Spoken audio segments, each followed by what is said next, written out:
আসসালামু আলাইকুম এভরিওয়ান, আমার ভালোবাসার দ্বিতীয় নম্বর গল্প। তো বেশি কথা না বলে শুরু করা যাক। তো আমি তাবান্নার বললাম যে তাবান্না, তুই দেখিস তো ও আর কারোর সাথে রিলেশন করছে কি না, আর করলেও সমস্যা নেই, ওকে আমি ভালোবেসে ফেলেছি।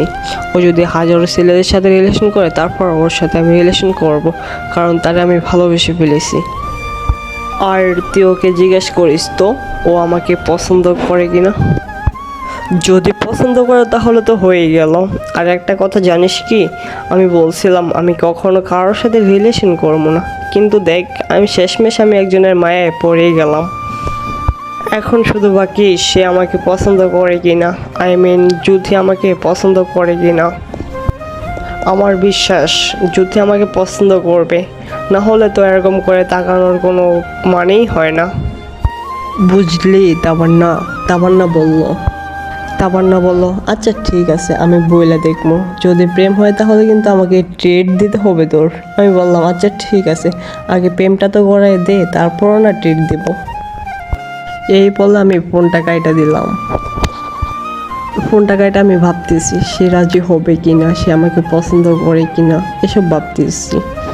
তো আমি একটু নার্ভাস ফিল করতেছি, এসব ভাবতেছি আর কনফিউজ আছে। ও কি আমার সাথে রিলেশন করবে, কথা বলবে, এটা নিয়ে আমি খুব নার্ভাস ফিল করতেছি। তারপর আর কি মাথার ভিতরে শুধু ওই জ্যোতির কথাই ভাবতেছি, মাথার ভিতরে শুধু ওইটাই চলতেছে, জ্যোতি আমার সাথে রিলেশন করবে কিনা, প্রেম করবে কিনা আমার সাথে। তারপর আর কি এটা ভাবতে ভাবতে পরে ঘুমিয়ে গেলাম। পরের দিন সকাল হলো, একদম সকাল সকাল ঘুম থেকে ওইটা ফ্রেশ হয়ে খাওয়া দাওয়া করে নতুন প্যান্ট শার্ট পরে চলে গেলাম স্কুলে। আজকে একটু অন্যরকম করে স্কুলে গেলাম।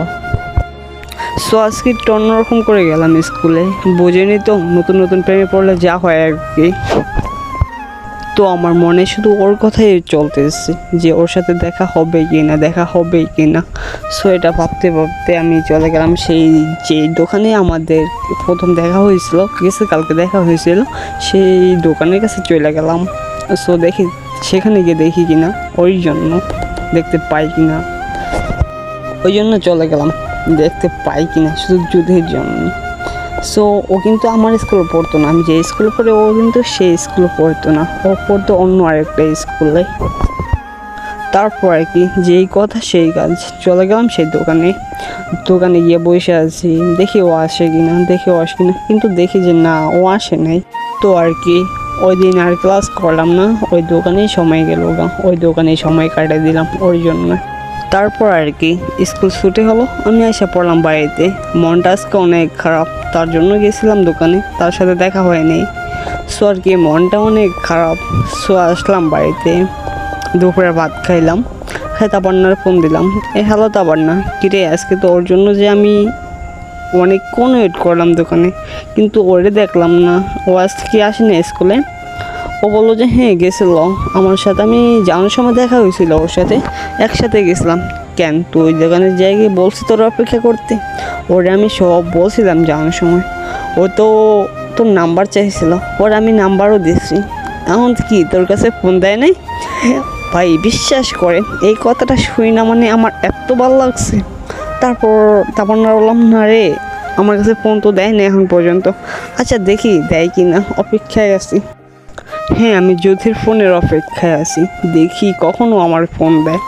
ফোনটা হাতে নিয়ে চুপ করে বসে থাকি, চোখ খাইটা থাকি, মানে বিভিন্ন করি, মানে চাইতেছি সময় পার করার জন্য, কিন্তু সময় যাইতেছে না। মানে কখন যে সে ফোন দেবে, কখন যে তার সাথে কথা বলবো। সো সেই অপেক্ষায় আছি, জ্যোতির ফোনের অপেক্ষায় আছি আমি। তো বোঝেনি তো, প্রথম ভালোবাসা, প্রথম প্রেম, আর মনটা প্রেমে পড়ছে। সো কেমন লাগতেছে সেটা আমি জানি, আর যারা এই কাজটা করছে তারাই জানে। সো দীর্ঘ 1 ঘন্টা অপেক্ষা করার পরে আমার কাছে অচেনা নাম্বার থেকে একটা ফোন আসলো। সে ফোন দিয়ে বলল আসসালামু আলাইকুম। বিশ্বাস করেন ভাই, এই সালামটা শোনার পরে এত মিষ্টি কণ্ঠর, মানে সালামটা শোনার পরে আমার হার্টবিট গায়ে পড়ছে। আমি কি কথা বলবো, কি সালাম নিব, আমি বললাম কোনোরকম বললাম ওয়ালাইকুম আসসালাম। তুমি কি জ্যোতি বলছো? বললো যে হ্যাঁ জ্যোতি বলছি। আপনি কিভাবে জানেন আমি যে এখন ফোন দেবো? আমি বলে যে হ্যাঁ আমার তাওয়ান্না বলছি। আর তুমি তো আমার মনের মানুষ, মনের মানুষ কখন ফোন দিবে না দিবে ওটা অনুমান করা যায়। কয় কি ও আচ্ছা বুঝছি, এই কালকে দেখা হয়েছে এর ভিতরে মনের মানুষ হয়ে গেলাম, মানে ও কথা বলতেছে পাকনা পাকনা কথা বলতেছে। আমি বললাম যে হ্যাঁ কেন মনের মানুষ হওয়া যায় না নাকি একদিনে? কেন তুমি কি শোনো নাই যে 5-6 বছর রিলেশন করো তারা পূর্ণতা পায় না, ব্রেকআপ হয়ে যায়।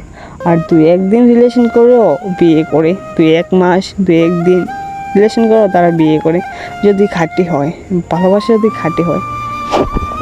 তো আসসালামু আলাইকুম এভরিওয়ান, আমার ভালোবাসা গল্পের 2য় নম্বর পর্ব এখানে শেষ করছি।